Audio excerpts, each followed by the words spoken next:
Sebagian produk pangan olahan berbahaya yang ditemukan oleh Balai Besar Pengawasan Obat dan Makanan di Pekanbaru, berpusat di Sukajadi, Pekanbaru. Hal ini disampaikan oleh Kepala BPOM di Pekanbaru, Alexander, dalam konferensi pers intensifikasi pengawasan pangan menjelang Natal dan Tahun Baru 2024, yang digelar di Aula BPOM di Pekanbaru, Jalan Diponegoro Kamis, tanggal 21 Desember tahun 2023. Alex mencontohkan, salah satu produk yang ditemukan pihaknya adalah produk Milo kemasan kaleng, yang dipalsukan dengan mengganti brand menjadi Milo, namun dengan desain dan bentuk kemasan yang sama. Kemudian ada juga produk dengan brand sama dan tidak memiliki izin edar. Pihaknya menemukan produk itu di salah satu swalayan kawasan Rumbai. Pihaknya kemudian melakukan penelusuran, dari mana produk itu didapatkan, hingga didapati ternyata berasal di Sukajadi, namun ia tidak merincikan tempat persis temuan tersebut. Produk seperti ini setelah kita temukan salah satu swalayan di Rumbai. Kita coba cari telusuri dari mana sumber perolehannya, kemudian ditemukan distributornya di wilayah Sukajadi. Tapi jumlahnya tidak cukup banyak, di bawah 100 kaleng, kata Alex dalam kesempatan itu. Ia menambahkan, temuan terhadap tangan tanpa izin saudara tersebut dilakukan pemusnahan produk. Kemudian terhadap pangan kadaluarsa yang ditemukan pada sarana retail dilakukan retur ke distributor untuk dimusnahkan. Sebagai tindak lanjut terhadap sarana yang tidak memenuhi ketentuan, diberikan teguran kepada pemilik sarana berupa peringatan keras, ujarnya. Pangan tanpa izin edar, kemudian produk pangan kadaluarsa atau produk pangan diduga palsu dengan jumlah 1.309 kaleng, botol, bungkus, kotak dengan nilai ekonomi sekitar 65 juta rupiah.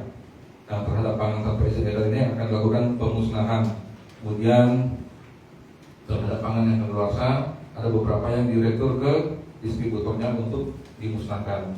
Nah, Bapak Ibu sekalian, bisa kita lihat hasil pengawasan pangan yang ada di meja ini. Nah, ada beberapa yang perlu penekanan. Pertama seperti ini. Kita menemukan di wilayah di swalayan, di salah satu swalayan di kota Pekanbaru, tepatnya di daerah Rumbai, yang menjual produk seperti ini, sarden mili, tetapi diduga palsu. Mungkin bisa dilihat perbandingannya dengan produk yang aslinya. Nah, ini juga sebelumnya saya bertugas di Jambi juga ditemukan produk seperti ini. Dan setelah kita temukan di salah satu swalayan, kita coba cari, telusuri di mana sumber perolehannya, ditemukan distributornya di wilayah Sukajadi. Nah, itu ada, tapi jumlahnya tidak cukup banyak yang kita temukan, itu hanya di bawah 100 kaleng yang ditemukan di distributornya. Mungkin ini yang perlu kita waspadai. Kemudian ini juga produk-produk lama yang sudah mungkin berpuluh tahun ya kita lihat, karena kita wilayah perbatasan dengan negara tetangga Malaysia. Produk ini selalu ada ditemukan dalam setiap kegiatan pengawasan di akhir tahun seperti Milo ini.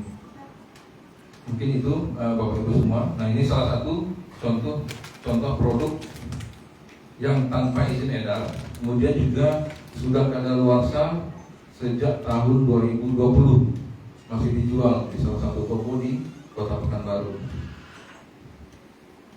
Ini bahan tambahan pangan ya. Nah, ada juga ini teman-teman baru ya.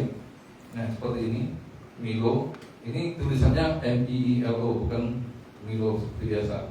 Ini tanpa izin edar, tidak diketahui siapa produsennya, apakah ini lokal atau produk luar tidak diketahui. Kemudian juga ini ada yang seperti itu juga, Cadbury, tulisannya berbeda ya dengan yang produk impor yang ilegal. Nah, ini termasuk produk ilegal juga. Ini baru kita temukan di wilayah Kota Pekanbaru. Mungkin nanti kita dalami dari mana sumber perolehannya. Informasi sementara katanya dari mereka mendapatkan dari Medan, kiriman dari Medan. Ini Bapak Ibu semua.